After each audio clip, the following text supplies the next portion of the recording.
जय माँ समले नुआखाई जुहार। तो आज हूँ आम पश्चिम ओडार बहुत बड़ तिहार बहुत बड़ दिन के जहाँ ना हूँ नुआखाई।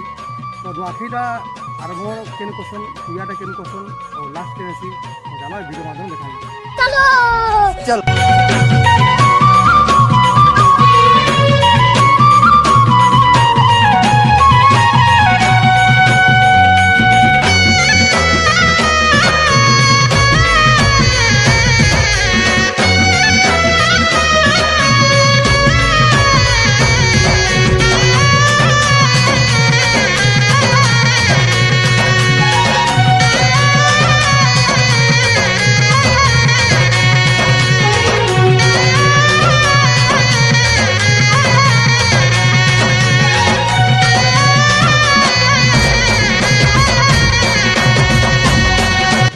लेकिन ये साला कर क्या रहा है यहाँ पे?